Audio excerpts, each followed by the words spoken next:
This is STV News. Good evening. Now, a Ross-shire woman's whetting the appetite of whisky lovers across the world with plans to create a brand new distillery in the Highlands. Heather Nelson will be the first woman in 200 years to found a new Scotch distillery. Nicola McCally reports. Surveying the scene, Heather Nelson prepares to cover new ground in the world of whisky. She's set to steer this parcel of land on a former naval base in Easter Ross in a new direction, creating a micro-distillery on the site. Named Toulvaddie, after the area in Ross-shire where she grew up, Heather will be the first woman in 200 years to found a Scotch whisky distillery. Women have always been involved in it, from the old farms, the illicit stills. It was generally the women that run the stills while the men were working.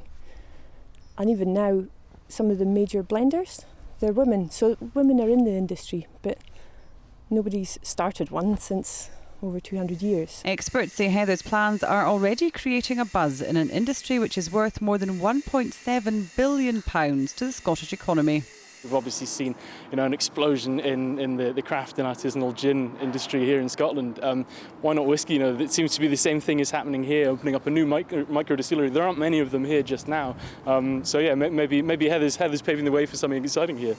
Toulvaddie will produce up to 30,000 litres of alcohol a year in 2 small copper pot stills.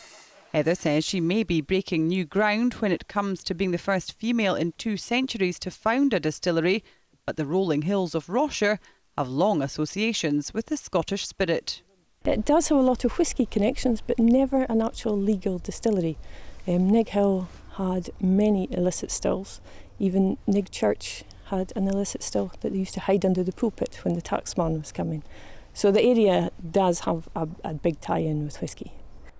With inquiries pouring in from across the world, whisky enthusiasts are desperate for a taste of Toulvaddie before a drop has even been produced. It's hoped the first bottles will be on the shelves by the end of 2020. Nicola McCally, STV News.